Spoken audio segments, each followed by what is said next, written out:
You know, Charles, I couldn't come up with any parasitic theme music. That's quite all right, Jason. How are you today? I'm great, and I hope you're well. This is just, let me just start off by saying that this is outstanding. This is really, you've way outdone yourself here. I mean, this is, of course, a takeoff. I was going to say aping, but this is basically riffing off the Parasite movie, which won Best Picture. Right. But you've captured the spirit of this cabal here. I mean, you've got Chelsea Clinton standing next to Elizabeth Warren's house, and you've got Hillary Clinton, holding a big piece of shit. I thought that was a casserole she was making. Well, I don't know. I'm just she doesn't look very happy there. She's baked a big cookie, something she said she wasn't going to stay home and do. And that lovable face. And then you've got Bill Clinton with his the famous look. I mean, it just works perfectly over there to the right. And on top of, then on the bottom, of course, you've got the two Obamas who have taken lounge lizarding to new depths. I mean, you think about the degree to which people live high following the presidency. But they didn't inhale. Exactly. But I mean, some of the vacations were just so outlandish that they went on. And I'm sorry, I don't think that you earn the right as the president for all the sacrifice you and your family make to suddenly live as if you're Bill Gates buying nearly $1 billion in theory hydrogen-powered yacht just because you were the president of the United States. That's not right. I much prefer what I believe was the case of Harry Truman, who diesel power. No, Harry Truman left the White House. I think he drove back to Missouri and went around looking for jobs, looking for work. I really think that's the truth. Beat it, deadbeat. Well, no, it's just. You shouldn't be. If everybody knows the game is that the president is on the make, and the president's family is available to bribe, then you end up with what we have. And it's not good. It really is not good, particularly when you have, it's very easy to say that because I'm a public servant, I've sacrificed for you. But that's not really true in the case of a lot of these people. They're not sacrificed. I'd say in the case of Donald Trump, it is true. He's not, after all, not taking a salary and, suffering all kinds of financial penalties for being president of the United States. But in the case of Bill Clinton and Hillary Clinton and Chelsea Clinton, who, by their own admission, the family was over $10 million in debt when it left the White House January 20th, 2001. And now who knows how much money these Clintoons have around the world. It's none of this is legitimate. It just isn't. Charles, Joanne 1520 is following us here in the comments, and she's cracked the case. She says that Hillary is carrying a pound of weed. So I think that's right. Could be more than a pound, probably. Yeah, well, it looks heavy. Yeah, to give to who, I wonder? Obviously, Bubba. Yeah. Oh, he's more of a blowhound from what we've heard. I would guess, yes. I'm not going to take that one, touch that one. But honestly, this poster is fantastic, Jason, and I hear rumors from scuttlebutt from your staff that maybe we will get this project of a book moving at some point. Yeah, I've been looking into some of the one-off printing things for books, and I don't know that there's a way for me to get it into a book that would arrive to people at a normal kind of competitive book price. But I'm thinking that if we can do them printed one at a time and make it like a free gift to high-level sponsors, people who go to subscribestar.com/crowdsourcethetruth or patreon.com/crowdsourcethetruth, maybe I can make it a reward. Robert Roberts tells us that cannabis is medicine. That's true. There was a story that Robin Gritz had just posted on Facebook about some family where the parents, they had a 2-year-old child that got taken away from them because they were smoking weed, and the foster parents killed the baby. And they're now facing life in prison. Yes. So that was bad. I think there's probably a lot of people who drink wine and have a 2-year-old baby and don't get it taken away. So We'll You know, see. without getting precisely into it, all sorts of mishaps can happen when you have too much of this stuff around with children or with elderly people or sick people, et cetera. But this is, I mean, well, getting back to the main point of this presentation today, which we will try to keep to 90 minutes, when we think of these presidential charities, maybe we could go to the first page of the presentation. When you go back into the legislation, and one of our close mutual friends, yours and mine, has a lot more experience. He is a lawyer and has a lot more experience, therefore, with the law and with legislation. And for those people who are new to this, trying to understand how you think about the motivations or for the different laws that come into existence in this country, in almost every case, there is what's called a legislative history that accompanies the passage of any significant bill in the United States of America. And when you go back and you read the legislative histories, both for the Presidential Libraries Act of 1955 and then the amendment in 1986, you realize that the original thinking here was back in 1955, America had been around for almost 200 years, so there were quite a few presidents already up and running. And some people started saying, you know, what the hell do we need all these libraries for? I mean, you know, this is even before there was a carbon crisis, when we were flaring gas at wells, and and the price of oil and gas was so low. People started to say, you know, these presidents are creating a lot of materials, or records they create or receive.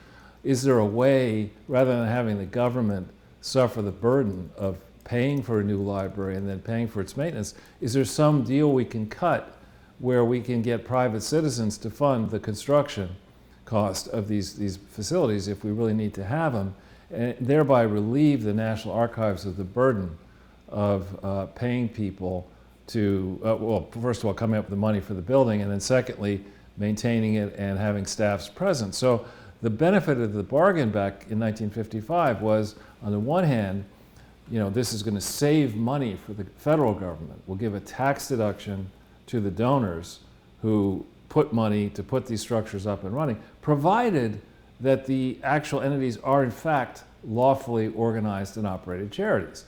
The idea was not to create a slush fund hiding in plain sight so that individual presidents could be sure to have a retirement fund for them and for their families forever after. That is absolutely not the idea behind this. And centrally, when you go into the legislative history, a key facet and control was that the form these libraries were supposed to take was what's called a public charity, not a private foundation. And public charities, by law and regulation, normally, if we didn't have a crooked IRS in the past, are entities that must be controlled and representative of the general public. They can't be controlled by a family. They certainly can't be used to generate speech income and book deals and other investment opportunities, or as campaign backdrops for the Clinton family only, or to have, you know, a post-presidential penthouse retreat where you could chase topless interns around a swimming pool looking out over Little Rock. I mean, that's not what this was supposed to be. And it's very clear when you read the legislation. You don't have to have, you know, a huge debate with Bill Clinton, who would challenge you on what the meaning of the word is to understand what this is supposed to be. It's not. The Clinton Foundation is straight up not compliant with the original intent of what presidential libraries are supposed to be. And then you turn your attention to the Barack Obama fictional library, which started out saying, you know, we're going to do all this stuff and comply with the act. Why and is then, it fictional? Well, when they got challenged, you know, on how come you're not doing this, and how come you're not doing that, and how come nothing's built, and what's going on here, they said, oh, we're going to step into the 21st century, in so many words. What we're going to do is we're going to be a presidential library that will not house any records created or received during the Obama presidency. Get it? It's Well, like, he wait a just minute. wants it to be like the Obama Museum of Right. what? Of the religion of Obama. I mean, it's like, it's ridiculous. And the point here is that this is the second you go and you say, look, my objectives or my purposes, as stated in my articles of incorporation, are to create a presidential library that will not comply with the law. You would think Nice. somebody in the IRS would say, you know what, that doesn't sound like it complies with the law. Why don't I call the Department of Justice and wind this shit down. And of course, that doesn't happen because there are all kinds of Obama, Clinton, Bush holdovers lodged within the IRS, lodged within the Department of Justice, certainly populating Illinois, where this Obama presidential library is supposedly going to come into existence at Now, one wait point. a minute, Charles. They're already showing this as the Obama Foundation here in the middle of Chicago. I guess you know about that already. Of course. This is the office building that they're talking about. Yeah, but you see, this is the whole point of what I'm saying with this legislative history. What you have to follow normally, until really Bill Clinton, normally what you would do is you would actually follow the letter of the law. You go and you'd say, all right, what does the federal law state? It says, well, all right, I've got to file articles of incorporation, and I should probably have bylaws done at the same time. Why don't I pick a state to do that? So where did they do it? They did it in Washington, D.C. at first. And who knows whether they actually complied with Washington, D.C. laws, because you'll never get into the barrel of that. Even if you sent the same team that rousted Roger Stone out of his house in Florida down to this Obama Foundation, you probably never get the records, the original filings in Washington, D.C., because those are up in smoke, as far as I would guess.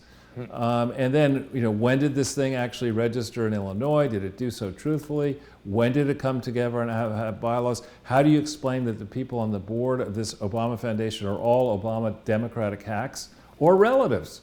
His half sister is on the board of the damn thing. I mean, so it's so far away from being a public charity, but it's operating in Illinois, where Illinois happens its own way. He should make Blavoyevich a part of the thing. He probably will. Is he still in jail? He certainly is for many more years. Oh boy. Well. So that's why I say these presidential charities have become parasitical. I mean, when we think back prior to the internets, when those came together in 1994, I believe it was, for the general public, libraries served a different function. I mean, they really served a valuable function because there was no way to access books electronically. But the second you make the internet as powerful and computers as powerful as they are today, calls into question whether you should still heat and cool these gigantic buildings all over the world to house books in the same way. You should probably do it for really valuable books you don't want to lose in case for some reason there's, the internet would, I don't know what, I doubt it'll disappear. But you really have to call into question exactly why do we need old school libraries. And then you have to ask yourself, I mean, where else would homeless people read the newspaper? I actually like to use libraries myself, but I take it's actually sad the degree to which you go into these libraries. In New York, in the nice ones, and you see people who. I mean, it's not like New York City is Mogadishu, where there's no health department, there's no city budget, there's no whatever, there's no toilets or water. I mean, there's all that stuff is here in abundance. And inside these libraries, what you see, sadly, and I go to various and sundry ones frequently, you see the same sad sack cases. Many, I try not to sit next to the ones who scratch their legs or have bugs flying all over them, but... Coronavirus, Charles. Well, in all seriousness, I don't mean to be insensitive to people who suffer from homelessness, but people who are living in squalor and then interacting with the public, it does spread diseases. I mean, this is why I say, I don't understand why we're sending $1 billion to Ukraine so Joe Biden and his crackhead son can steal it when there's people living in squalor and filth and their own health deteriorating and interacting with the public and spreading diseases. I think, since you bring it up, I think it's an excellent point, and we'll get to different facets, but I think you're going to find as the campaign unfolds, Donald Trump making that case. And going to the inner cities across this country and saying, listen, here's what I see here, and I've got this request on my desk to go, come up with some ridiculous aquarium in Botswana or something like that. I'm not doing that. I'm going to put the money right here in Toledo or Scranton or Poughkeepsie or whatever. And I think you're going to see a lot more of that. Well, the Botswana aquarium is a valuable resource as well. Exactly. Do they have any fish in Botswana? People be fishing at the aquarium. But anyway, so back on this whole question of presidential records, I am, as I think the viewership knows, pretty cynical. I doubt that all of the presidential records created or received from January 20th, 1993 forward are actually inside the libraries of the presidents where they should be inside.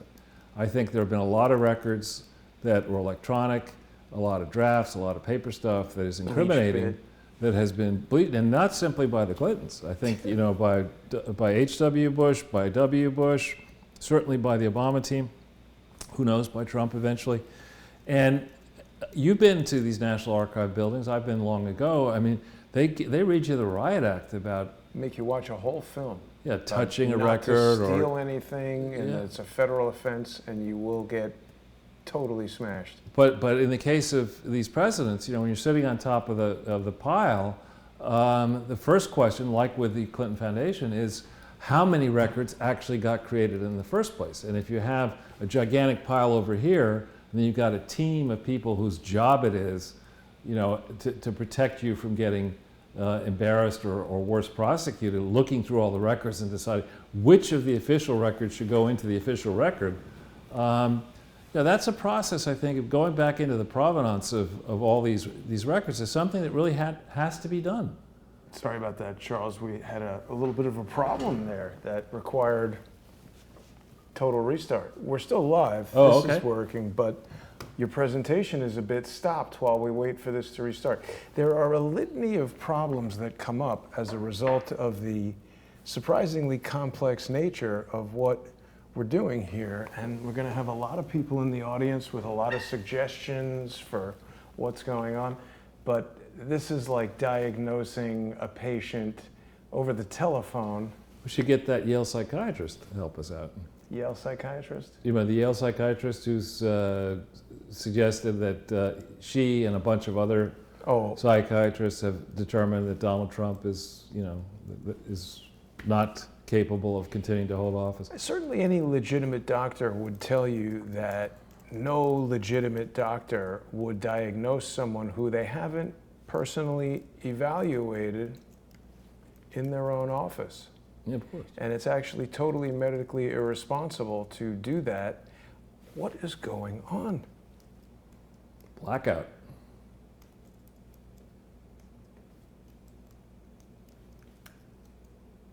I don't know, Charles. It's unusual. Yeah, isn't it? The countermeasures have started. Okay. I think any legitimate doctor would tell you that it is totally illegitimate, and anyone who would come on TV purporting to be a doctor and give a diagnosis, particularly in the field of psychiatry, that's got to be the worst possible thing you could do as a psychiatrist. Well, I think what's happened is that, you know, this is a subject of another presentation on a different set of topics, but I think the Saul Alinsky pukes, frankly, going all the way back to whatever years they started operating, did figure out that if they're prepared to break the rules, they could count on the opposition to respect the rules, and they could get into power faster than the opponents, the white hats, I would argue, could stop them from having the major negative impact that they have had, getting inside many not only social media, but academia, existing media, and the regulators, the state houses, the courtrooms, et cetera, judges. And you know, these are people who have done such a disservice to current and future generations. I think, for example, of that Professor Gruber, that idiot, you know, who was the intellectual firepower behind Obamacare, who got caught on tape saying, you know, the American public's really stupid, and that's why we could never sell this plan if we told them what we were really going to do, but the American public is stupid, and I have a 67-page resume from MIT to prove it. You know, I mean, it's... All right, so there we go. We're back in? Yeah. We could jump to the next page, I think. It's okay. Yep. So for the new viewers, and we just a quick second, that this approach, what we're trying to do here is to use these considerable tools that get ever stronger, thanks to you, Jason. You're reinvesting constantly in this. So the machinery gets more powerful and technology advances. We're now able... breaks faster.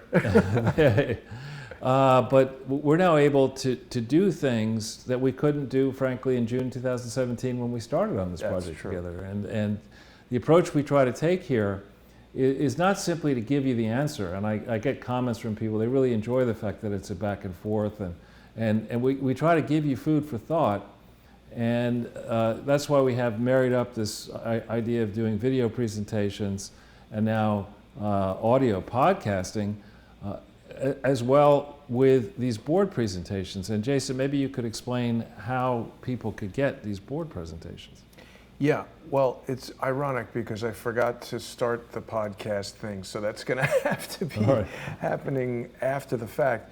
But the playlist, of course, that many people have seen, which contains all of the episodes of Sunday with Charles, as well as Charles Ortel is closing in. The playlist is available on the Jason Goodman YouTube channel, which is unfortunately not at its full capacity due to malicious strikes from social engineers who've announced their intent to destroy Crowdsource the Truth. But people can still go there and access the playlist. You're watching the live stream right now on Crowdsource the Truth 2, which is the backup YouTube channel. Charles, today is our 208th video, and just the playlist, that's the catalog of all the videos, has been viewed 35,000 times. People can choose any one of these and dive in. They're going to be basically overwhelmed with a litany of evidence. They can send it to James Comey or William Barr or any of the other current or former members of the Department of Justice, which will undoubtedly use it to do nothing. But you can also come in here, click on the video description, and there's almost always going to be a link that says download Charles's presentation. You click on that, and it's going to give you this PDF document, which you can read on screen and follow along. You got the standard download icon up in the corner that allows you to save it to your computer, print it out, make paper airplanes out of it. You could go to Washington, D.C. and fly them around and hope that somebody finds it in the street. And that would be a better investigation than what they've been doing so far. Good. Well, so people are free to make constructive suggestions. They can reach me through my website, and they can reach Jason or me through our Twitter. As I say, I do try to respond to short suggestions. I cannot read from people I don't know, 25 pages on this or that. Doesn't stop them from commenting, Charles. I know, but I'm just letting people know who might send me the 25 pages. Much better to send me something less than 250 words, and then I do engage. And I want to thank the many people who have come forward, and not simply to talk or ask questions or make suggestions, but have come forward and said, I want to do something about this. I want to help trigger investigations around the world or in different American states or localities. And that's been going on now, ever since June 2017. More and more people have been getting into the act.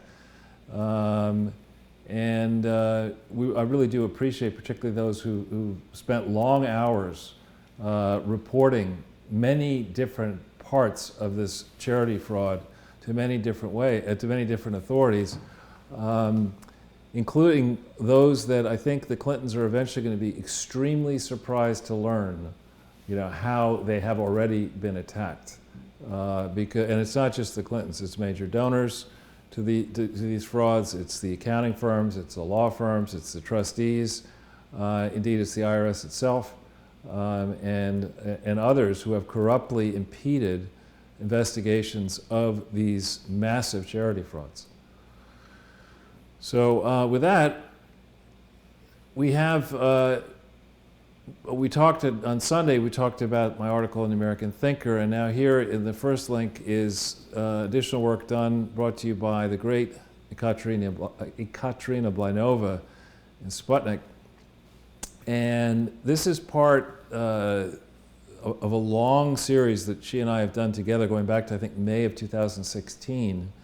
On Sputnik, there are a number of people like Ekaterina who are opinion contributors. Who I think that's her technical title. And what she has been doing with me is she'll notice something, she'll send me a list of questions, I'll try to answer it, and then she weaves together pieces like this. Now we've done pieces, many pieces on the Clinton and Obama and Soros charity frauds, We've also done pieces on other topics. So when you go into the Sputnik Index and put my name, you'll find that I think there's well over 100 stories in here. And they're all done more or less the same way, where I'll make comments and then there'll be links that you can go and read here. And the reason I felt very comfortable doing this, notwithstanding the reflexive accusations that come from anybody who's threatened by the exercise of exposing this fraud. Oh, Russia, Russia, Russia. Russia is a country that today has about 150 million people, many of whom are highly educated. They're very smart. Who would love to, those who are there, would love to get more engaged, I think, in the global economy. They like to see a better lifestyle. They have much to gain, they have much to contribute. And you know, it's more than a bit ironic that people like Bernie Sanders, who didn't he get married on his honeymoon I think, in the Soviet Union at a time when that certainly wasn't cool. Yeah, like why would you do that? I mean, I could understand going to Moscow nowadays, but when did Bernie Sanders get married? In like the 60s or the 70s? 1860s. But I mean, the point is, the very same people who were all in for Marx, all in for communism and socialism, and all in for Russia when there was a Soviet Union, are now the first thing when they want to blame somebody, it's Russia, Russia, Russia, Russia. And I thought, actually, a great big opportunity has been created, which Katya confirms, that people are reluctant to appear on Russian media, which means, you know, Russia is not really hearing from people here in the United States who might know the truth. The truth. Instead, you get wingnuts from CNN and MSNBC and others spouting crap over there, which is not, you know, it's to be expected. So a big opportunity was created for people like me, and that let me speak on multiple Russian platforms, which I have been doing now for 4 or 5 years. And I hope actually will end up helping to create more of an international audience for this book I'm working on. Charles, I think that Bernie got a very good deal on the honeymoon suite at the Gulag. So he had to go. Yeah, I mean, that is one angry dude. Bernie. I mean, he really is. You know, he's not going to win. Yeah, I mean, he reminds me of those folks you see at the Strand bookstore, which I love the Strand bookstore, but it's kind of the center of progressivism. I think it's owned by one of the senator from one of the Moakley or something like that from. I don't know anything about. No, is it Wyman? So somebody from a senator from Oregon's wife, I believe, owns the Strand bookstore, which is a gigantic. Who's that? That's Bernie Sanders. That's great. Actually, this is the guy from Up who wants all the kids to stop messing around on his lawn. And then somehow funny. his house gets lifted by helium balloons. Yeah, I was thinking that we could, another approach you could do is you could do, Ren and Stimpy. I do. We could do Burn and Stoopy. Which would be AOC and Bernie. Yeah, exactly. Which is which? I know. I guess AOC would have to be Stimpy. Yeah, Stoopy.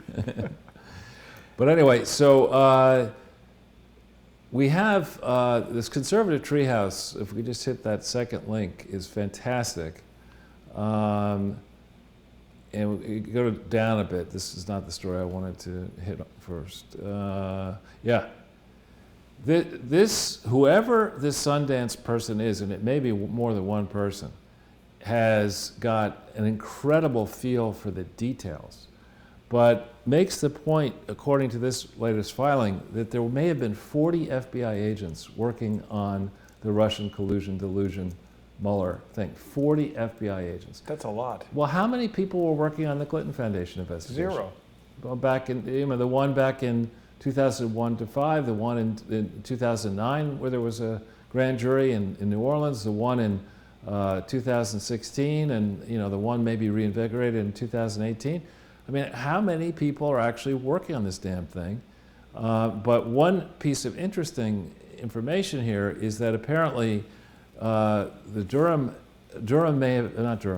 Barr may have now involved the U.S. Attorney in Pittsburgh.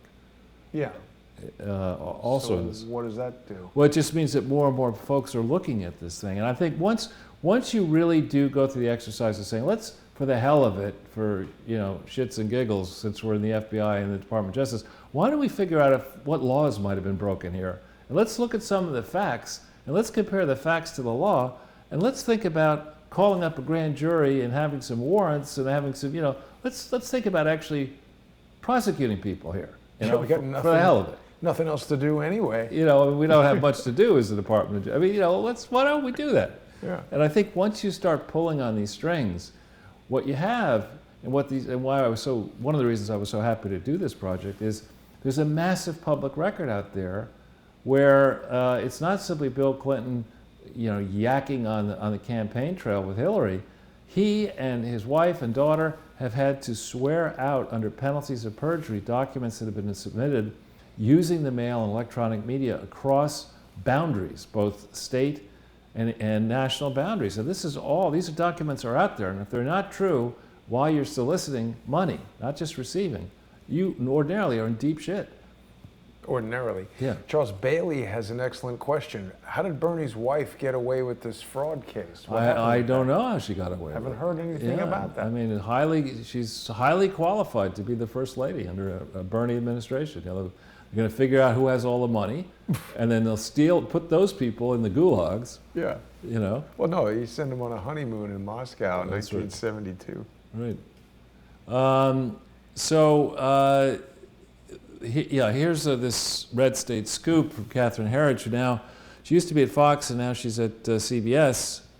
And this is also confirming this idea that Barr is widening the scope of who's actually looking at these messes. And I know that massive files were sent years ago to multiple U.S. attorneys, multiple places inside the federal, state, and foreign governments around the world on this mess. And so the real scandal is not going to simply be, you know, how much frauding and corrupting the Clintons and Obamas and Bushes have done. It's going to be who was impeding these investigations. We're going to figure that out. I hope so, Charles. I think he's widening the scope of who's going to be involved in doing nothing. No, I don't think so. I hope you're right. And then when we think, this is hilarious, He's this fourth link. widening the Listerine. Hmm? He's widening the Listerine. No. If we look at this fourth link, this is from a certifiable wingnut. You know, I don't know, I shouldn't say this because I've never met the person, but we look down the page here at who wrote this. A little bit further down, you'll see it.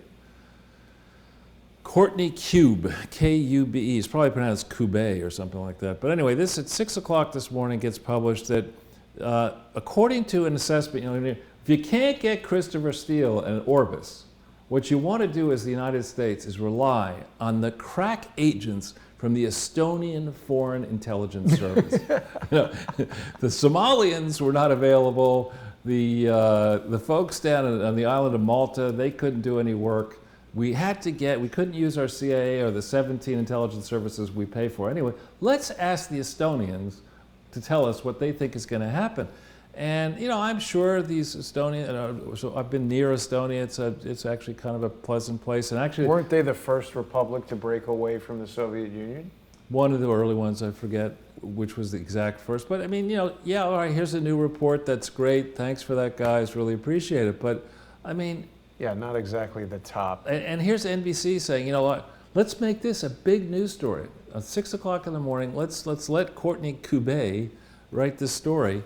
And so we can reignite the whole. If the Estonians say this is happening, it must be true. Right. How could Donald Trump not trust the Estonian intelligence agency? Exactly. Why is he listening to Putin? Yeah, it'll be just like, you know, our number one duty after we finish protecting Ukraine is to protect Estonia. I mean, look, I'm sure there are many nice people in Estonia, and there's probably every reason to cooperate with the Estonians.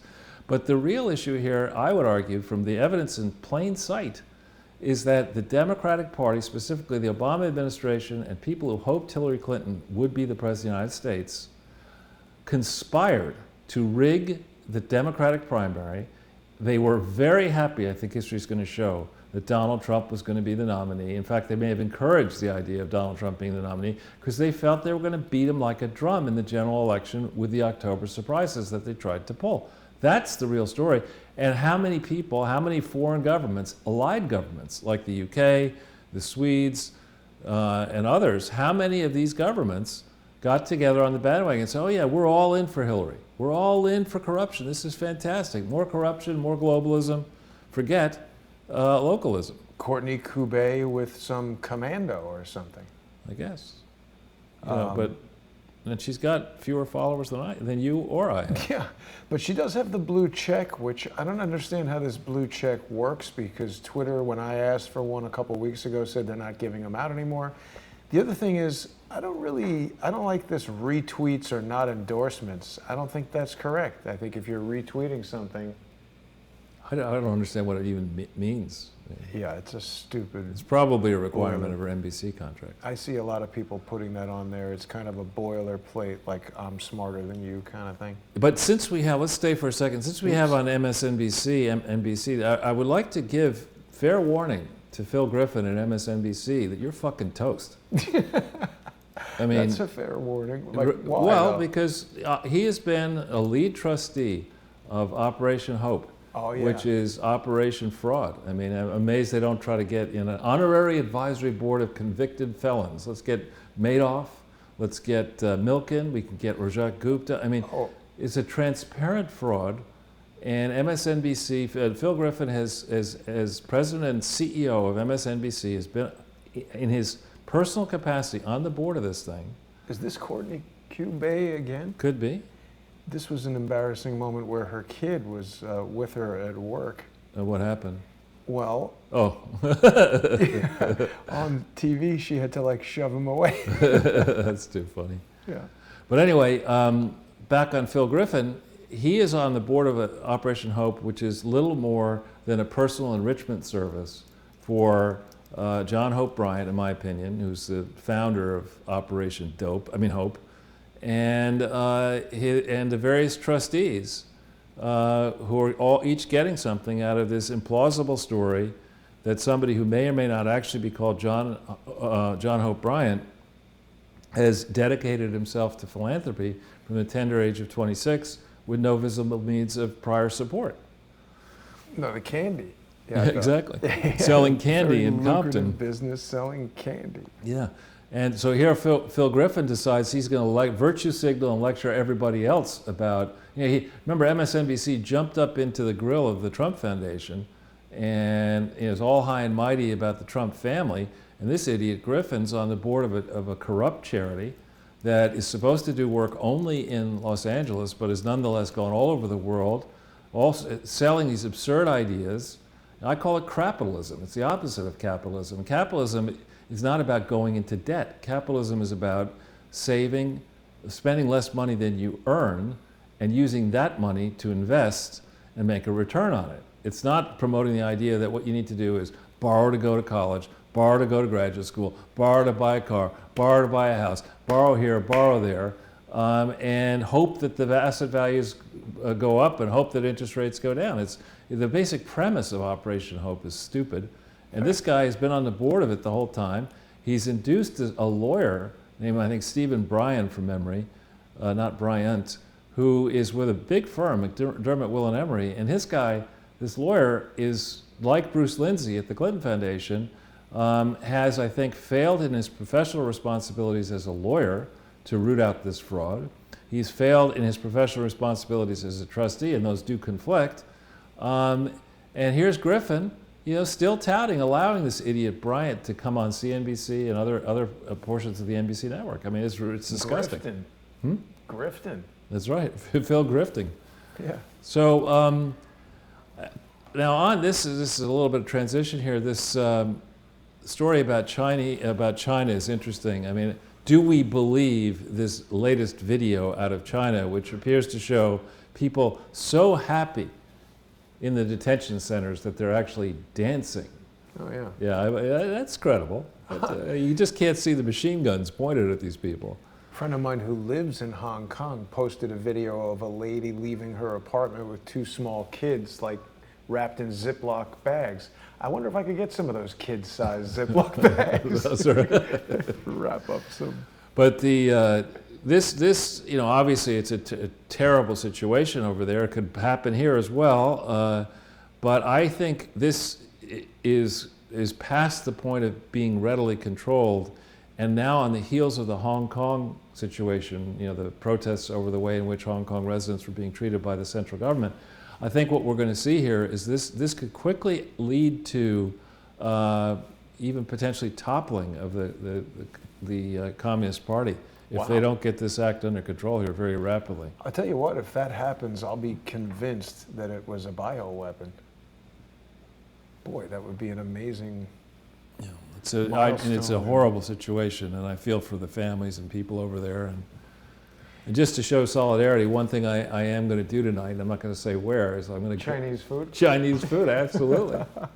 No, there was a story in the press. What do you order at the Chinese restaurant? What do you like to order at the Chinese restaurant? I order all sorts of things, just Yeah. whatever the spirit moves me. Like typically a spicy dish and a not so spicy, but I go with a few people.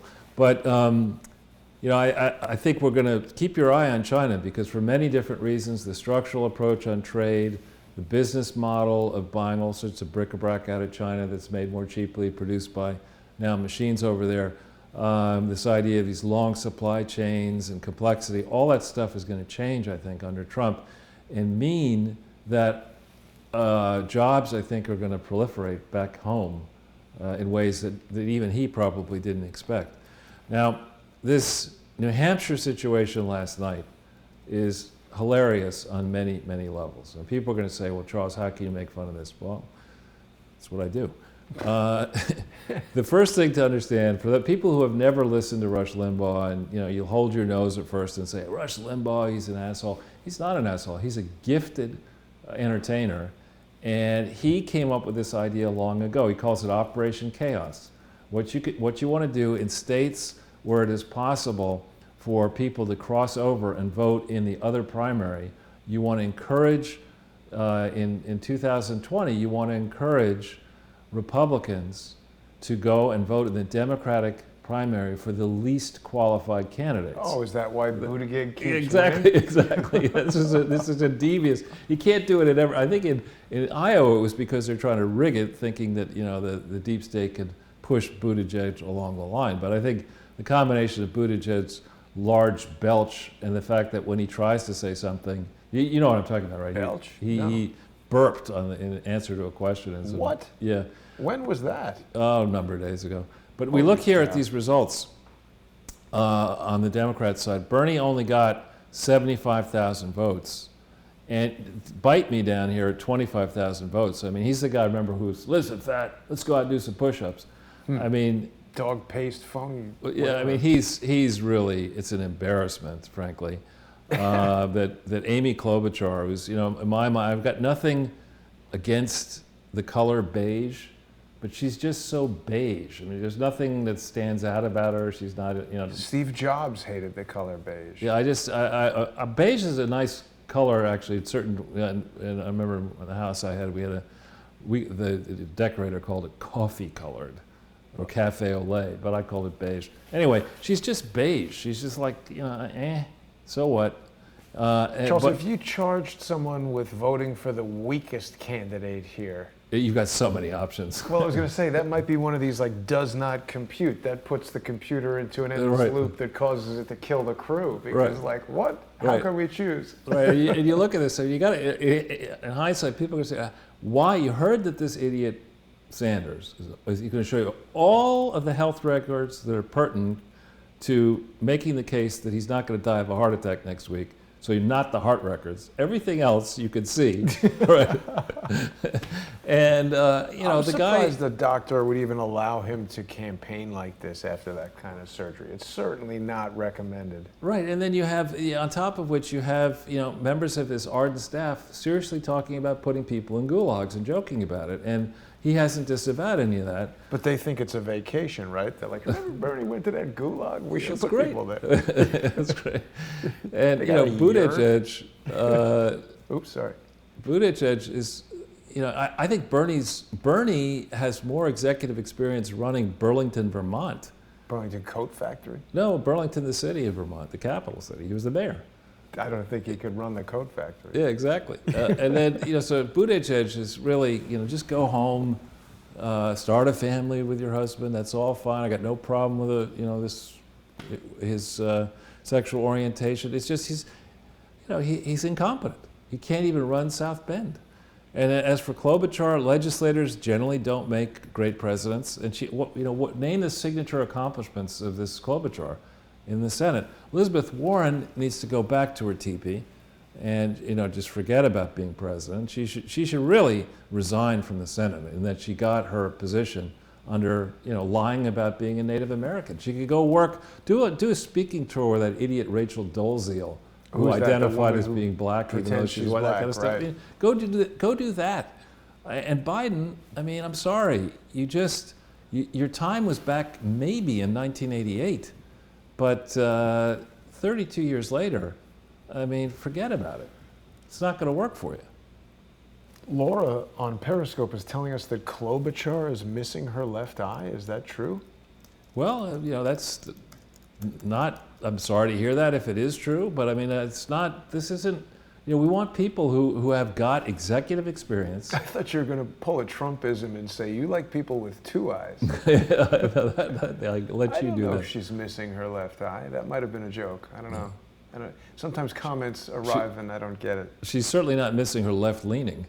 Yeah. I want to thank John Doe for utilizing Super Chat Great. on Crowdsource the Truth, too. It's a great way to get a comment in. So let's look at this for a second. This is eyeballing it, as it were. It's 146, call it 200, 250 for all these top, whatever it is, 1, 2, 3, 4. 250 what? Votes, 1,000 votes. Now, if you go to the top of this, up a little, you can switch it to Republican. Let's see how many votes went for the Republican. So they go all for Trump.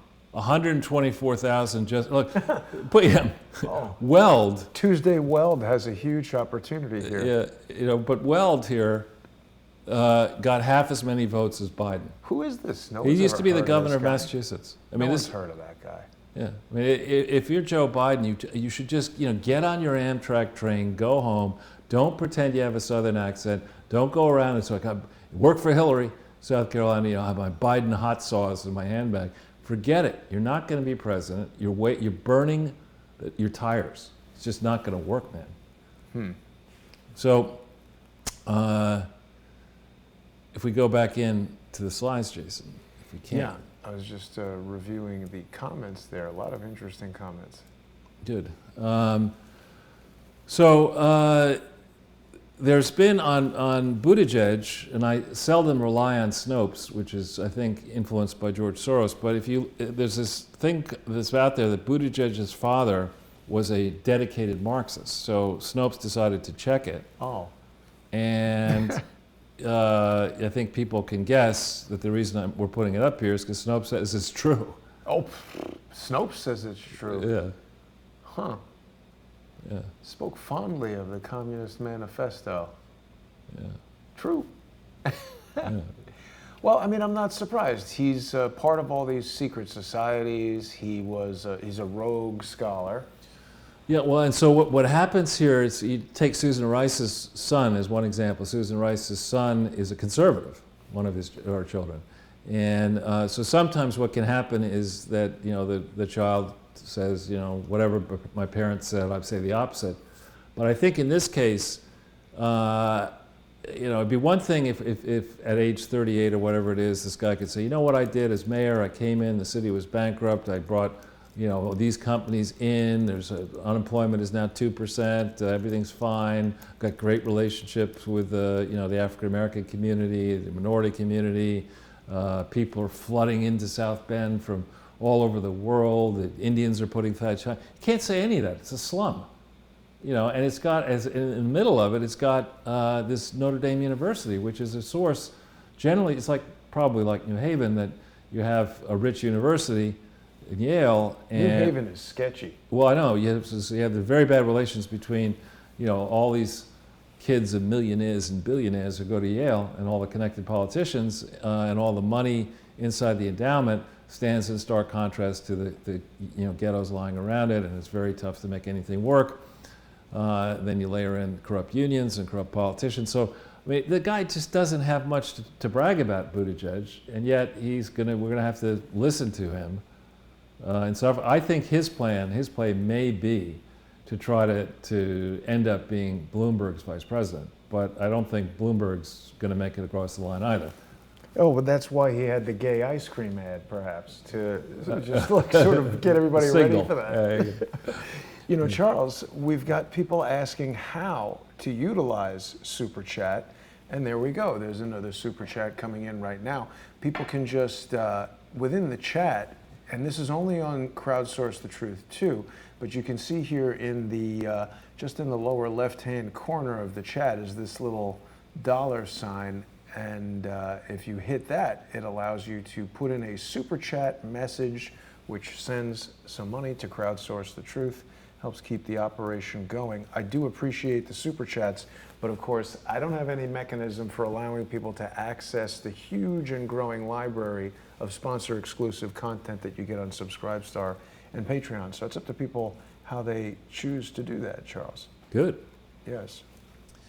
Good. So we've got a few more to go through here. So then on Bernie, this is hilarious. Again, on MSNBC, somebody was standing outside Sanders and expected to get, so what do you think of Bernie Sanders? And apparently the person said, I'm not going to vote for him. I'm voting for Trump. Oops. Yeah. That is funny. Yeah.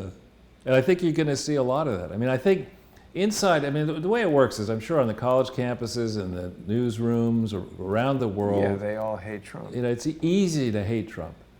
But, and they all talk to one another. It's like they all got the same coronavirus going around. And they just don't get it, that there's something really novel about what Trump is doing. He is disrupting a corrupt status quo, leading us to a place where a lot more people are a lot better off.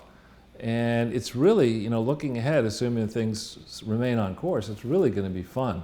November 3rd evening is going to be fun. Leading up to it is going to be hilarious. This guy looks to me like Ray McGovern a little bit. Yeah, exactly. I don't know if that matters. So then we have actually Van Jones. We brought this up before. I'm not a huge fan of Van Jones's. But he's creeping over to the pro-Trump side, isn't he? Well, yeah, because what he's seeing, and you see this, and it's really very condescending. I see a lot of it in Washington Square Park, which is near where I live. There are all these aging hippies will go there for demonstrations. And back in the 60s, it was all about, let's have a teach-in. Let's get together and we'll put out fancy T-shirts for people and we'll sing Kumbaya and we'll get the Hare Krishna pens. Yeah, whatever, and and it'll be great for the organizers, and we'll get a government grant, and people will still be down on the plantation, not having the tools they need to have to actually earn money, spend less than they earn, save money, invest it wisely, and stop playing with capitalism and play with capitalism. And you're beginning to see, I see more and more of it myself with my own two eyes. Trump's policies are actually helping put dollars in the pockets more disproportionately of minorities and people at the low income levels inside this great country. And you're beginning to see, when people start talking about are you better or worse off under Trump, particularly amongst African American and Hispanic and Asian and the poorer groups financially, they're all say, wait a minute, this is great. My income, I've got a job, I've got 2 jobs, I've got this, I got that, I've got potential. And Jones is beginning to see some of this.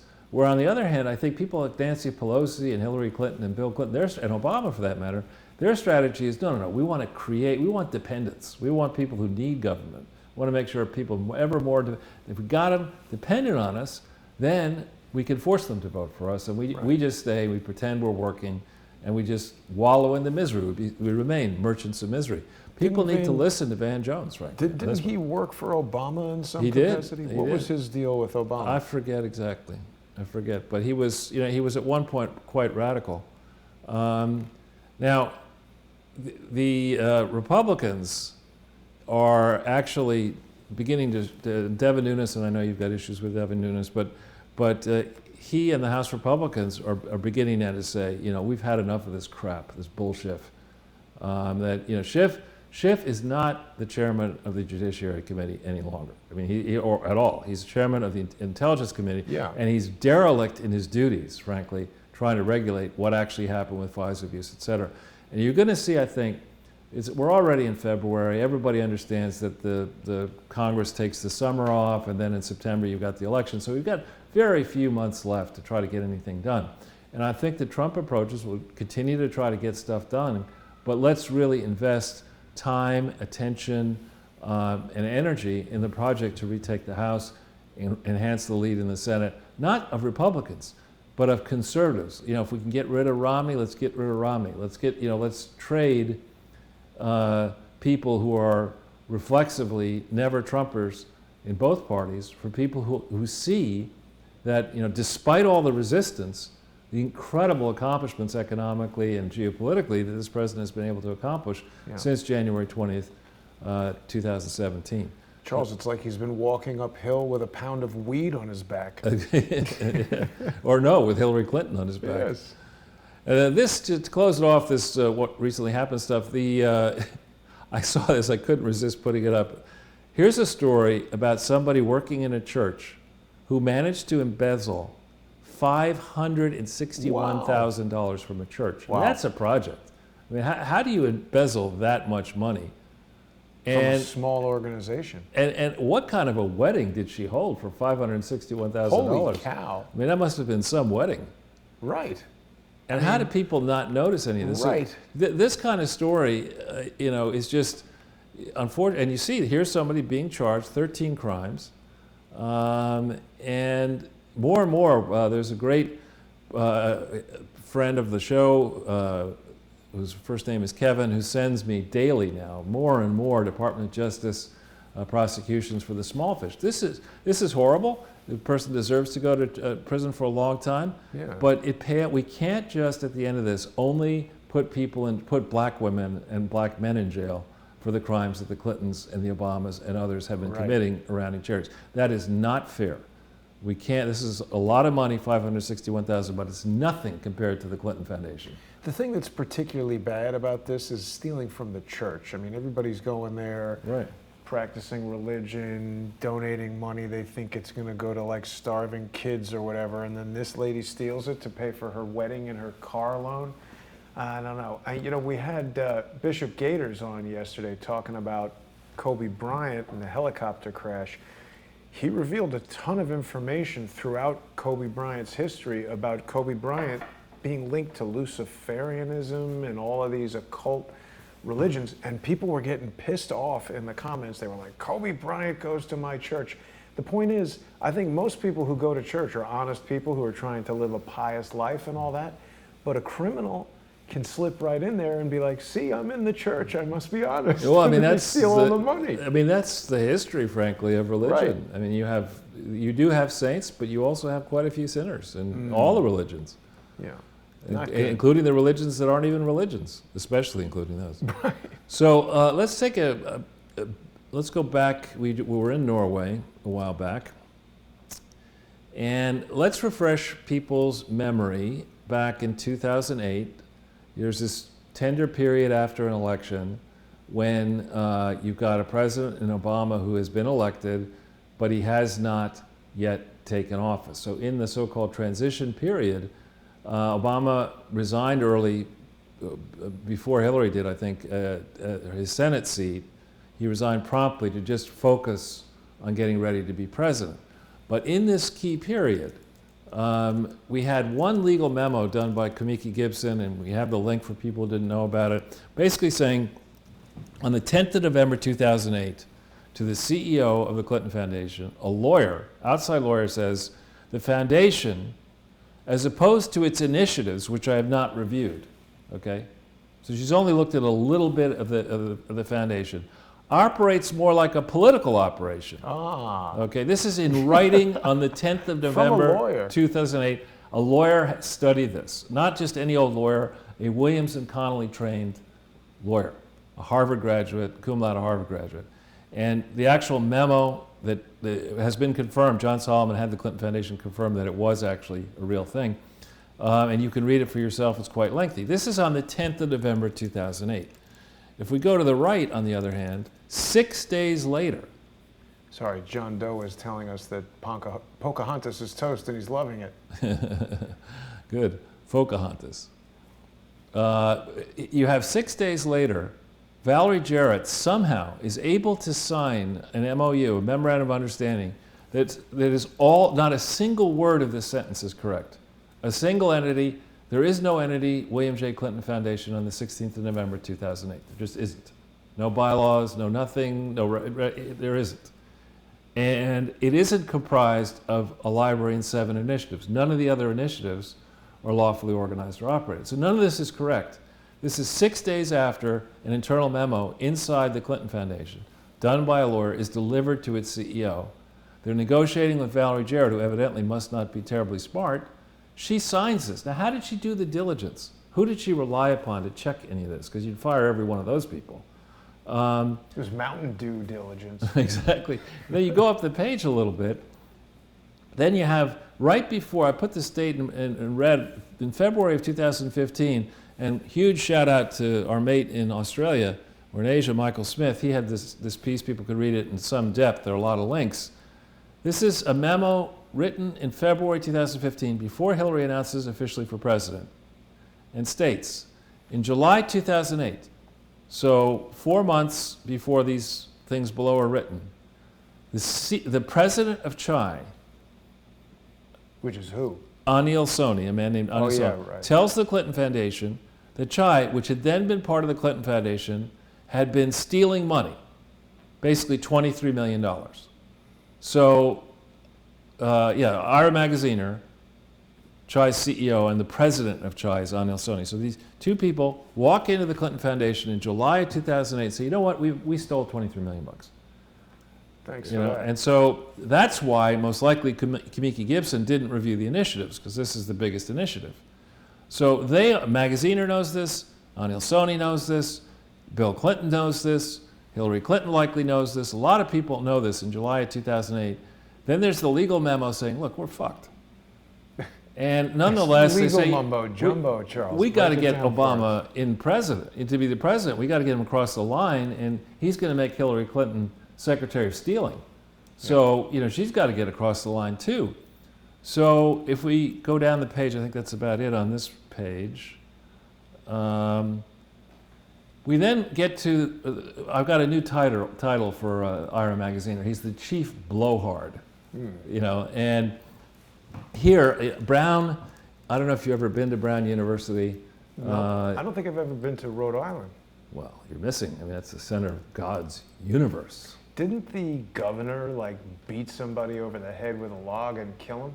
Well, the first president in America was the president of Providence and Newport Plantations, later called Rhode Island. It was my ancestor.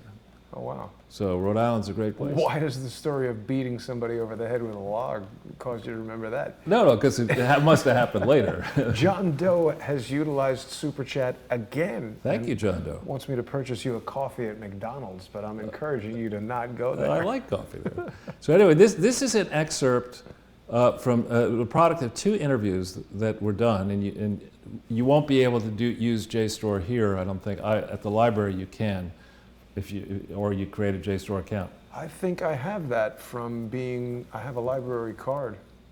Well, you don't have to go to it, but if you've already in process done it, we can show see. people. It says login. No, Yeah. So if people can do it at their leisure, I just took out the blowhard's early claims, and here's a guy, Mr. Modesty. This is the article in question, the Brown, whatever it's called, of Brown Journal of World Affairs. It was published spring, summer, but when you get into the article, the people interviewed Ira interviewed him in late January, early February 2009. Remember that. Early 2009. why So is that significant? you'll see in a second. So we go back, it says, the biggest part of the foundation includes 4 operating initiatives. Remember, Kamiki Gibson did not look at any of the initiatives, accounting for about 90% of the Clinton Foundation. So as a lawyer, what I'm going to do to figure out if there's a problem is I'm going to look at 10% of the thing and hope that there isn't a massive set of problems in the other 90%. It's preposterous. And then the guy says, accounting for, this is Magaziner's own words, includes 4 operating initiatives accounting for 90% of the Clinton Foundation budget, all of which I started and run, all of it. That's why my name is not in the 990 for the Clinton Foundation in 2008, because you wouldn't want to, me Put the to. principal officer there. Yeah, I mean, you wouldn't want me to get in any legal trouble, would you? So here it talks about, there's the Clinton HIV/AIDS initiative in 30 countries. He started the Alliance for a Healthier Generation, which I believe Bob Harrison would take issue with. He started the the sneaker salesman Clinton Hunter Development Initiative, and he started the Clinton Climate Initiative. All the stuff is in existence Q1 2009, according to the chief blowhard, Ira Magaziner, who's in the 13 BlackBerry world of flying around the world constantly, too busy to ever answer any questions. But here he is in print multiple times boasting of committing fraud. They love to do that. And nobody, would want to say, hey, wait a minute, at the FBI, let's go talk to Ira Magaziner. He lives in a very nice mansion in Rhode Island. He's got a high lifestyle. His kid's the treasurer of Rhode Island. He's got all these suspicious dealings. He's got a lot of money, a lot of international activities through the operation of a charity. Maybe we should check that out a little bit. Not at the FBI. We don't do that. Or the IRS. Not going to do that. You got a lot of Star Wars toys to play with, Charles. Right. So then we get to the official. The Norwegian government decides to make some official points about the Clinton Foundation on the 23rd of May 2016. Now, Jason, I want you to, if you would, hit the link at the top of that page, because we might wonder, why would the government of Norway decide to issue, an internet-based point about what do you mean an the Clinton? I'll show you in a second. On the 16th of May 2016, some analyst was making a lot of noise about the Clinton Foundation. I wonder who that was. Oh, that was me. And the question is, in the Norwegian government records, in the FBI records, on May 16th, 2016, remember, there's an open FBI investigation into the Clinton Foundation. So did anyone contact me from the FBI in May of 2016? No. Afterwards? Yes, to see whether I financed Peter Smith. Yeah. Oh, Peter Smith. Yeah. But no one from the FBI has contacted me about this since May 16th. But what sort of traffic might there be in the Norwegian government records that people say, holy shit, what is this guy saying? He called GE, he's saying it's a fraud, we've got an election, we're big into the Clinton Foundation with lots and lots of projects, maybe we should check this shit out. And what kind of complaint went through the State Department, to John Doofus Kerry and other people, maybe our US ambassador in Norway there's got to be email traffic inside the Norwegian government and reports and whatever saying, holy shit, I mean, this guy, does he have a point? So we go back into the slide. There should be quotes here. This is all drawn exactly from this link here. This is a Norwegian government thing. It says here, since 2007, the Clinton Health Access Initiative and the Clinton Climate Initiative have been important partners for Norway in the areas of health and forestry and /clean energy, respectively. Now, there was no such thing as the Clinton Health Access Initiative in 2007, and there's never been a Clinton Climate Initiative. But this is the official government of Norway saying, this is our position. We only started on this in 2007, and that the Clinton Health Access Initiative was founded in 2002. No, it wasn't. Charles, what happened with our friends from the Step Forward policy who had abandoned the executive branch? Have we heard anything more about that in Norway? Yes, the situation in Norway gets ever more heated. I mean, people are looking at these Dumases who run the country and saying, this doesn't work for us anymore. I mean, there's a lot more deplorables, I think, in Norway. And as winter comes to an end here, I think you're going to see more and more people in not just Norway, but across Scandinavia and other countries that are wedded to leveraging the country up to burn money in socialism and bureaucracy, both at national and European and global level. You're going to see a negative reaction to this. So here it says, through its cooperation with an entity that didn't exist, Norway has given 533 million kroner. So conservatively, what is that in dollars? It depends on the year. 50 million, though. Oh, it's between 50 and 100. Call it 75 million. So at some points it's 10, some points it's 5. It really depends when the flows happen. Okay, and then they talk about what they did in Malawi. Now, Malawi is so freaking crooked. That was one of the first episodes we did. Right, that the daughter of one of the early leaders was forced to resign, and her foundation's a mess. I mean, to brag about what they did in Malawi is not leading. Why don't you punch right here? Right. Well, it's advertising to the other criminals if you want to get involved in a real This is where the action is. And so they're cooperating with the Clinton Climate Initiative, and we're going to get in some depth on this Clinton Climate Initiative, not today, but they say another $51 million for that thing that doesn't exist. And here they say no funding was provided to the Clinton Foundation, CCI or CHI before 2007. Did I ask about that? I didn't ask about that. I mean, why would you say that? But there must be a tremendous volume. Let's say that's absolutely right. We have press releases from Bill Clinton issued in New York saying that Norway got involved in 2004. We have the book paperback version of the book that he wrote in 2005 saying they were involved. We have a book that he wrote in 2007 saying they were involved. We've got multiple press releases saying it, but Bill Clinton's a known liar. So maybe we'll give the benefit of the doubt to the Norwegian government here. So we go to the next page. Now this is, let's show people an example of this. If you hit this link, Jason. These are the kind of reports that I've grown accustomed to finding, okay?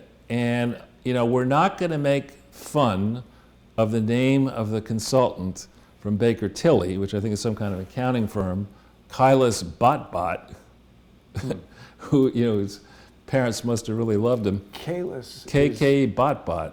But that's something from Star Trek, like it's like the home planet of like Klingons or something. Whatever. But this thing was published in October of 2009. Okay, mind you, on December 31st, 2009, that same CEO who was really honest, he said, the Clinton Foundation, I got to tell you, Magaziner and I stole $23 million from Chai. Is just the person they say, well, why don't you, since you're so good at stealing and lying, why don't you put an application into the IRS trying to get tax exemption for an entity that doesn't exist on December 31st, 2009, and say that you had no predecessor activities and lie your ass off. Why don't you do that? Oh, so we should remind people, though, that NORAD is not the North American Air Defense. It's Norwegian Agency for Development Cooperation. And there's a formula for doing this. October 2009, you got to have acronyms. You can't, yes. Say prevention of mother to child transmission of HIV, you got to call that an acronym. You have your Department of Acronyms. PMTCT. Yeah. And then you could say, you drop that and you say, well, I'm an expert on PMTCT. Oh. And they say, oh, FBI to you. So you go, and there's again Mr. Botbot or Mrs. Botbot. So you start out with the 3-page discussion of all the acronyms that are going to be in the report. So if you go to the next page, you got to do that, right? You got to have an acronym. Lawyers love all this kind of thing. Well, this is consultants. So you got to have all these acronyms, right? Pages and pages of acronyms. And here's, for people who know Tanzania, I have never been to Tanzania, though I've been nearby. They're doing these projects, it looks like on the seacoast region, on the southern portion, and I don't know what the neighboring country is below. But as a suspicion, that's part of, these are 2 provinces or portions of Tanzania, I think. They need to buy a vowel, Charles. And as a guess, there are minerals, there's something around these projects, as a guess, that people are trying to get access to. Just guessing, we'll find out. So you keep on going in here, in this report, and you got background. Look right here. Since July 2005, the Clinton Foundation, a program of the William J. Clinton Foundation. No, it wasn't. Okay? It has never been a legitimate program of anything called William J. Clinton Foundation that was registered anywhere in the world lawfully or organized or operated lawfully. Now, speaking of collaborating, if you're going to work as the former president of the United States for the Tanzanian government while your wife is a senator, you shouldn't be marketing this collaboration as a way to steal money from the Global Fund and from other donors for projects that nobody's going to check anywhere. That's not the smartest thing for you to do as the former president of the United States, unless you're going to use this approach to scare up money for your wife's presidential campaign, which is, again, illegal. So they started on in 2005, but they say here, beginning in July 2007, the government of the Kingdom of Norway, through its ministry and the Royal Norwegian Embassy, started giving money to this fraud by July of 2007. Now, we have the documents on this, and it's ugly. It's really freaking ugly. So if we go back into the slide, that's the text that I put there. On page 12, they are saying that they decided prior to October 2009 that the second annual meeting, therefore there was a first meeting where the notes on that, where the records on that, they're going to have a review between August and October of 2009. Now remember, December 31st, 2009, they tell the IRS we have no predecessor activities of any type. That is to say that this child, this liar, Anil lying Sony, and the trustees, Bill lying Clinton, they put this thing into the IRS and said, we got the IRS covered. And Obama's going to be president of the United States forever, and then Hillary, so I mean, we do what we want.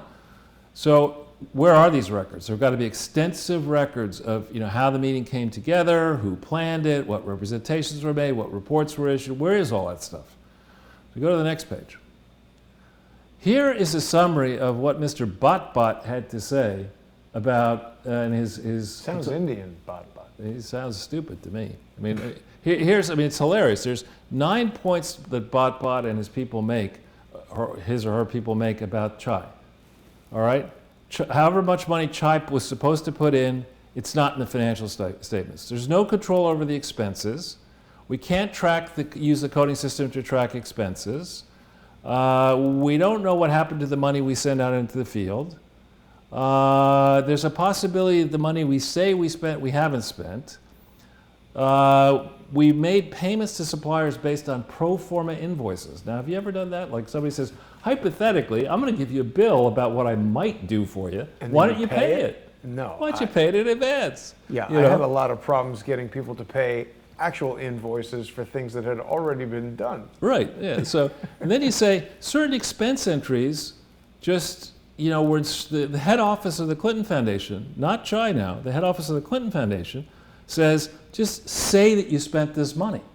That's just prima facie evidence of fraud, frankly. And there's no documentation for any of that. And of course, we didn't comply with statutory payments, which means tax payments were made.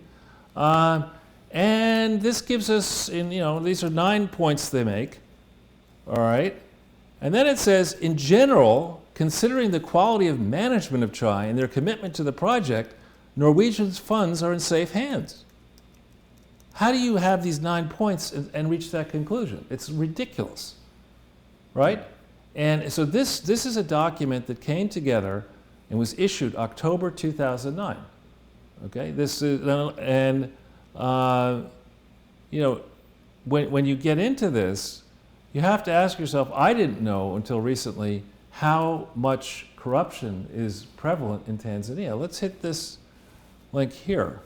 What happened recently that caused you to realize? I just Googled Tanzania, Clinton, and scandal. I used Ortel's first law, and up popped this story from 2010, November 30th, wow. 2010. Oh, so Norway has some experience with getting embezzled funds back. Some of the money back, but this is a project. The Norway had for a long time. It sent tens of millions of dollars to a project to assist, conserve natural resources, and they have to admit that they weren't used that way.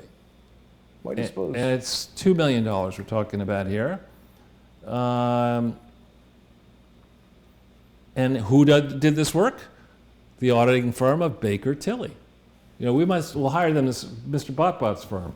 What we do is when we want to get a report that doesn't tell us how bad things are, we hire Baker Tilly. We can't get BKD. They're too busy in Arkansas. And then we don't want to pay for the plane fare or the train, I should say the train fare, the AOC train. Where is Botbot Accounting located in Tanzania? Baker Tilly. I think it might be a local firm in Tanzania, part of an African. So maybe that name is African. They should get a mascot zebra. There you go. The accounting and fight the tiger. That's right. I am the tiger. No, fight the tiger or the zebra. So let's just close out by looking at some important key dates in all this. All right. Mm-hmm. So 2009. Remember, this is a moment in time where, in theory, the Clinton Health Access Initiative exists. Right. It has existed since 2002, according to the bright bulbs who do the diligence for Norway. On the 13th of January, Hillary Clinton lies under oath, lies her ass off, which is a big job, to the U.S. Senate, concerning the status of the Clinton Foundation. She just lies, bold-faced lies. All sorts of evidence in the record. Don't worry, I've got this MOU, we'll be protected. No one says, well, wait a second, you haven't actually, you lied to New York State. You represent New York State, Hillary, right? Yeah, so I thought I'd lie to them about the status of my foundation because you're concerned that Bill might use the foundation to steal money to pay for Chelsea's wedding. I mean, you wouldn't want that to happen. Like that lady with the church. So what I'll do here is I think I'll lie, and in that way I can become Secretary of State. Mm-hmm. The same freaking day that you're lying to the Senate, you secure this email address, this domain, www.Clinton email, and you're thinking ahead. You know that if you ever get caught, you're going to get Dopey James Comey on the case, and he's not going to say, why don't we take a look at the email traffic, say going back to, I don't know, December 31st, 1994, involving any member of the Clinton family and any senior advisor to the Clinton family. Let's look at all those emails. Why don't we look at Ira Magaziner's email? I mean, he was the internet czar under Clinton from 98 till 2000, I believe. So why would the Secretary of State need to get a Clinton email domain on the same date that she's approved to be by the committee to be nominated to the full Senate on the 21st? Why would they need to secure this Clinton email? And how could Dopey James Comey say, there's no intent. There's no intent that the Clintons intended to deceive anybody with regard to her toilet bowl email server in Chappaqua and in her mansion down in Washington. There's no intent. I mean, how could you say there's any intent? I mean, she did it on the same day. She was being transparent, open. Well, and also she's the Secretary of State, sending all of her emails not from an official government server, but from a hidden server. Right. It's how could it be anything other than intent to hide that stuff? Right. And so then we're leaving out a lot of stuff here, but on the 19th of May, for some reason, Kofi Annan, who's was married, when he was alive, to the daughter, I believe, of a very wealthy Swedish business family, the Wallenbergs, he gets appointed special UN envoy to Haiti. Now, remind you, they must have remarkable foresight because the earthquake didn't happen until January 12th, 2010. So why did Bill Clinton, a former president of the United States, while his wife is the Secretary of State, what sort of approval process went on suggesting that he could be a special UN envoy? Is he under the protection, therefore, and above reproach? Is he UN law, outside the control of US law? I mean, what is this all about? And how is this determination reached? You have Hillary Clinton is clearly conflicted thinking this through. Barack Obama, I would argue, is also conflicted. I mean, who made this call that somebody who had been forced to surrender 2 sets of law license for lying under oath and obstructing justice in January 19th or thereabouts, 2001, that dude should be a special UN envoy? Well, let's send our best and brightest. We haven't arrested Bernie Madoff yet. He was in contention. We'll think about him a little bit later. No, he wasn't. No, I'm just making that. Anyway, so... See, people sometimes don't get it when you're making a joke. They think we're in Moscow. We're not? No. Oh, man. I am so confused. Anyway, on the 1st of June, 2009, just whatever day, 12 days, 13 days after he's made special UN envoy, he probably says, you know what? I'm going to have all this money that might come my way. I wouldn't want it to go through the foundation. So Haiti's not far away from Florida. Why don't I have my people set up an entity in Florida called William J. Clinton Foundation Corporation, which sounds suspiciously like William J. Clinton Foundation, but it's not the same name, and it's not set up as a branch or registering the Arkansas thing in Florida. Pam Bondi, are you listening?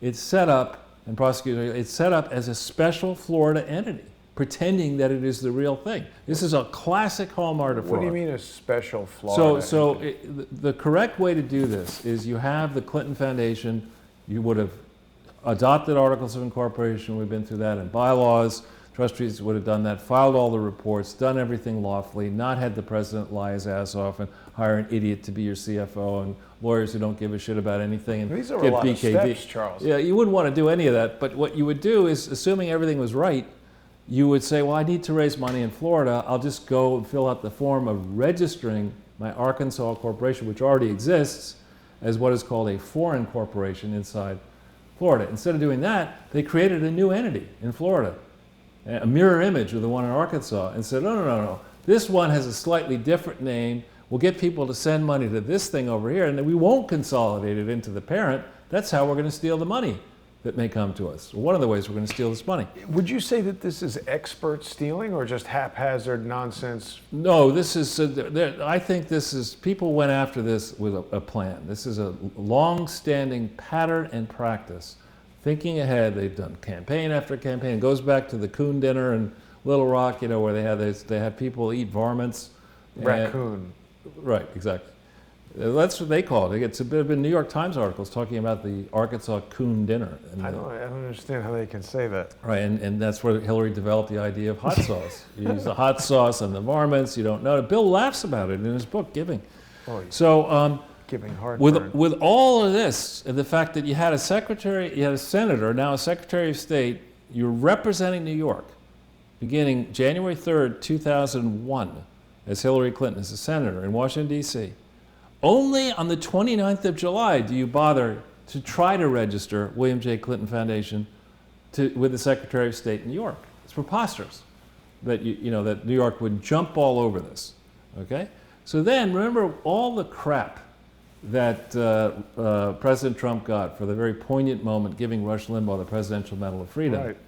On the 12th of August 2009, Barack Obama gave a stone-cold thug criminal, Muhammad Yunus, the Presidential Medal of Freedom. This is a dude who's now 80 years old. Of course he won the Nobel Prize in 2006.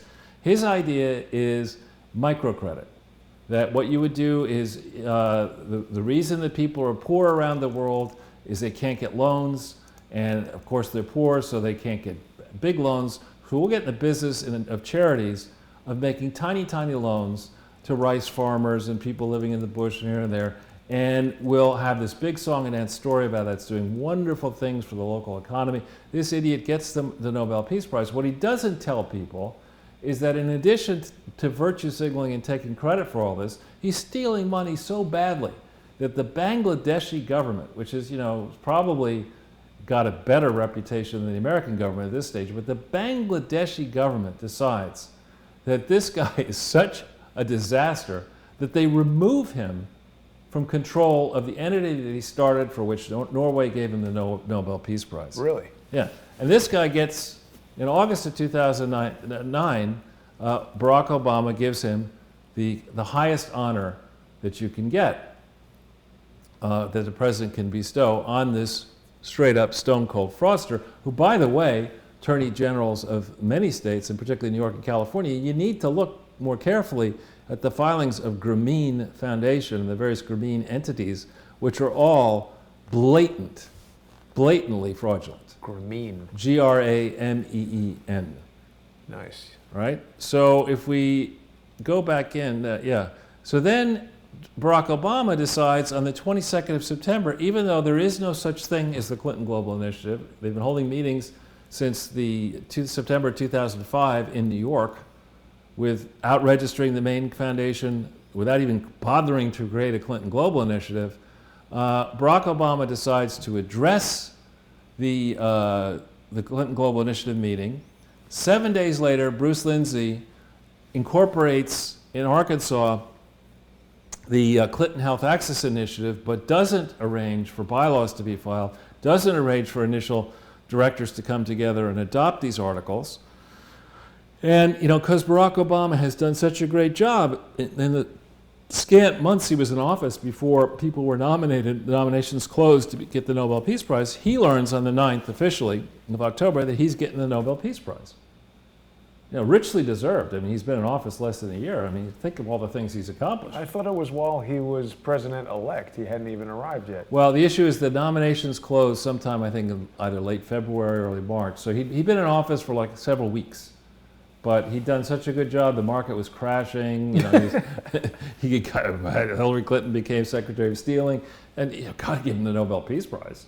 I mean, let's give him a Super Bowl ring. We gave him got a Grammy. He's got book deals. He's got an Oscar. Give him a Wimbledon trophy. Give him a PGA Tour trophy. Just have like a room where all that stuff is like thrown in the, like behind the couch. It's like it's not as bad as the former president of Finland, who, I was looking him up. He gets the Nobel Peace Prize in 2008. For what? You look him up on Wikipedia, and it lists his honors and awards. And the first award the guy got was an award from the International Society of Promoting Use of the Language Esperanto. That was his first honor. What? Yeah, I know. What is that language? It was a language that people thought way back when would be the lingua franca, the language that everybody would use. Who's ever even heard of that language? I have. I had to take it in 7th grade. Who other than Charles has ever heard of that language, Esperanto? So that didn't go over too well. Yeah. So this anyway, is the guy? That's him. No. This is the Marty Hattery? Yeah. The order is in 2006. The thug criminal, now criminal, what's his name? Eunice gets it. In 2007, the biggest blowhard on the planet, other than Magaziner, Al Gore gets it in 2007. 2008, this dude gets it. For economics, though, they say, well, maybe this guy's a good guy. I don't know. But for economics, they give it to Paul Krugman because he's certifiably stupid. Who is he again? He's the New York Times idiot who said that if Trump won, the market would crash, the economy would blow up, there'd be no jobs. Isn't he married to? Who's married to Victoria Nuland? I don't think it's Krugman. No. Yeah. But anyway, so we finish out here. If we go after this Nobel Peace Prize thing, the first state dinner for the leader of India is going to feature in the book, because that was the monumental fuck up. If you remember that, people showed up at the state dinner, uninvited party crashers, and got photographed with Biden. It's crazy. Listen, fat. How can they get in there? You would think there's tight security. You can't get into an office building without showing your ID. Well, but in the thing that's very significant here is that the number of people involved in the Clinton Foundation HIV/AIDS fraud who attended this Indian state dinner, Representative Rajat Gupta, the guy who went to prison for McKinsey, the number of people who were centrally involved in distributing adulterated drugs, soliciting capital illegally, donations illegally around the world, promoting the business interests of Ranbaxy and other makers of these adulterated HIV/AIDS medicine, who were present at this dinner, is hysterically funny. You couldn't, if you were going to write a movie script suggesting that this historic president's first state dinner, first of all, would be a place that, you want to go? Sure, we'll just walk in. We're not invited, we'll stop by. They must have some extra food. Get that aspect, but in addition, the number of fraudsters who were in the audience preying on this historic occasion. And I bring it up in part because Donald Trump is going to be in India in, I think, 12 days from today. He's going over there for a 2-day trip. Let's hope he doesn't ask for a cheeseburger. But yeah. Anyway, so closing, with all this history that I've now given you, and there's a litany of information out in the public domain. If you just do into Google Clinton HIV/AIDS initiative, and you date restrict it before January 1st, 2010, you'll find articles and studies and whatever, all sorts of things saying the thing in theory may have existed, but on the 31st of December 2009, this guy who confessed to stealing money, diverting money, and the various trustees, you have a senior McKinsey partner, you have a genius guy in the drug business from the Gates Foundation as trustees, various luminaries, Bill Clinton himself. They file this application for federal tax exemption with the department run by Lois Lerner at this point that is just riddled with errors, completely wrong. And because it's Obama time, March 15th, 2010, it's like, you're all in, man. What do you want with this tax exemption? You want a Super Bowl ring? You want a 9-course meal? You want some caviar, Cuban cigars? What do you want? Whatever you want, you can have. Meanwhile, we're going to persecute the Tea Party conservatives at the same time. So with that, Jason, we're more or less done. Yeah. People in the chat know about this Esperanto, Charles. Good. Yeah. Oh, one thing I should mention here, this is actually in the same time frame, so people understand that we're against fraud, whether you're a Democrat, a Republican, independent, you don't care about politics. All of this stuff that we just went through, the same time, remember Bill was involved in Haiti, Hillary Clinton's donor swindled $40 million for a project to provide housing in Haiti. Jeb Bush was temporarily on the board of this thing. Really? The Clintons are all over this thing. And somehow this guy who's in prison managed to get special dispensation from the U.S. Now, fortunately, under the Obama administration, they put this guy in prison.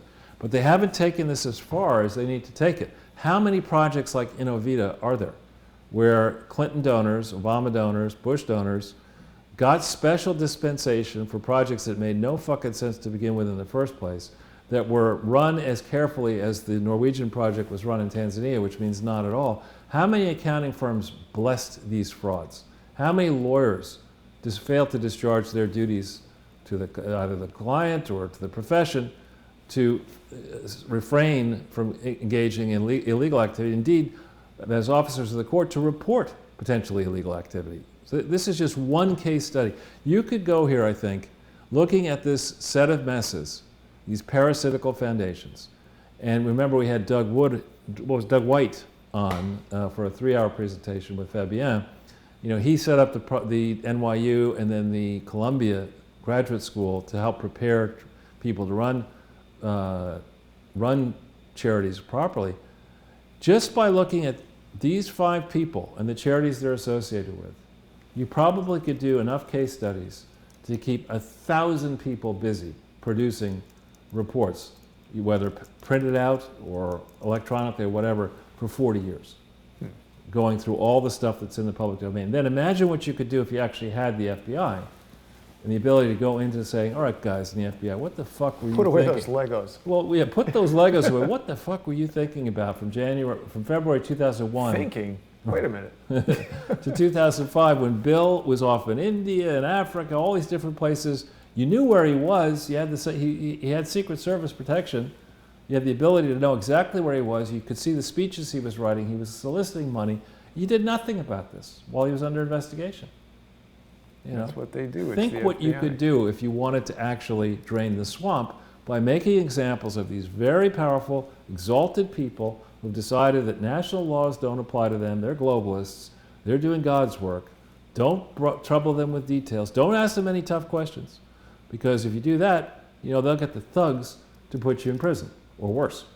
Yeah.